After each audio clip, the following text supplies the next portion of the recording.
সবাইকে শুভেচ্ছা জানিয়ে শুরু করছি চাঁপাইনবাবগঞ্জ টিভির আজকের সংবাদ আয়োজন। আপনাদের সাথে আছি আমি অর্পিতা। শুরুতেই জানিয়ে দিচ্ছি মনামিনা কৃষি খামার সংবাদ শিরোনাম।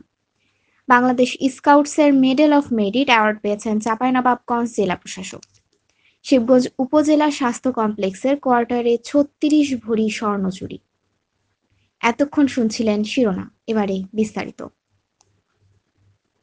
স্কাউট আন্দোলনে সার্বিক উন্নয়ন ও সম্প্রসারণে অনন্য অবদানের স্বীকৃতিস্বরূপ বাংলাদেশ স্কাউটসের মেডেল অফ মেরিট অ্যাওয়ার্ড পেয়েছেন চাঁপাইনবাবগঞ্জ জেলা প্রশাসক ও বাংলাদেশ স্কাউটস এর চাঁপাইনবাবগঞ্জ সভাপতি এ.কে.এম. গালিব খান।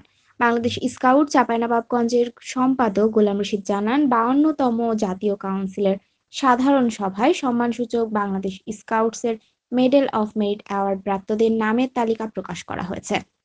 চাঁপাইনবাবগঞ্জ জেলা স্কাউট আন্দোলনের সার্বিক উন্নয়ন ও সম্প্রসারণে অনন্য অবদানের স্বীকৃতিস্বরূপ চাঁপাইনবাবগঞ্জের সম্মানিত জেলা প্রশাসক ও বাংলাদেশ স্কাউট চাঁপাইনবাবগঞ্জের সভাপতি A K M. Ghalib Khan medal of merit অ্যাওয়ার্ডে ভূষিত করেছে বাংলাদেশ স্কাউট।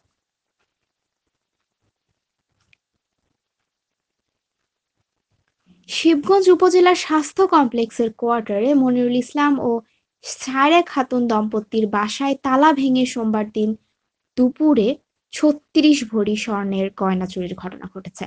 মনিরুল ইসলাম শিবগঞ্জ উপজেলা স্বাস্থ্য কমপ্লেক্সে এক্স-রে বিভাগে কাজ করেন, আর তার স্ত্রী Saira Khatun senior staff nurse.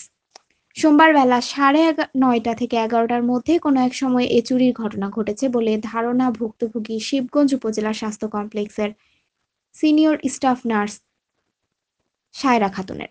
Saira Khatun জানান, তারা বাসায় তালা দিয়ে সকাল ৯টার মধ্যেই ডিউটিতে চলে যান। দুপুরে ১:১২টার দিকে তার স্বামী প্রথমে বাসায় এসে দেখতে পান বাসার তালা ভাঙা। পরে তাকে ফোনে জানালে তিনি এসে দেখেন ঘর এলোমেলো অবস্থায় ড্রয়ারগুলো পড়ে আছে। সেই সাথে তার ও তার মেয়ের সব গয়না চুরি হয়ে গেছে। সব মিলিয়ে যার পরিমাণ ৩৬ ভরি হবে। শিবগঞ্জ থানার ভারপ্রাপ্ত কর্মকর্তা ওসি সাজ্জাদ হোসেন জানান, শিবগঞ্জ উপজেলা স্বাস্থ্য কমপ্লেক্সের কোয়ার্টারে চুরির ঘটনা জানার পর ঘটনাস্থল পরিদর্শন, সিসিটিভি ফুটেজ সংগ্রহ ও বিশ্লেষণ করছে পুলিশ। আমরা বেশ কিছু তথ্য পেয়েছি, জড়িতদের শনাক্ত ও গ্রেফতারে আমরা কাজ শুরু করেছি।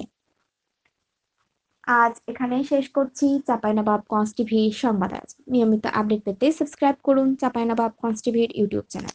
আপনিও যুক্ত হতে পারেন নাগরিক সাংবাদিকতায়। আপনার এলাকার যে কোনো সংবাদ জানাতে আমাদের সাথে যোগাযোগ করুন ০১৩১৬ ০২৫৯৮ নম্বরে। আজকের মতো এখানে বিদায় নিচ্ছি। শুভরাত্রি।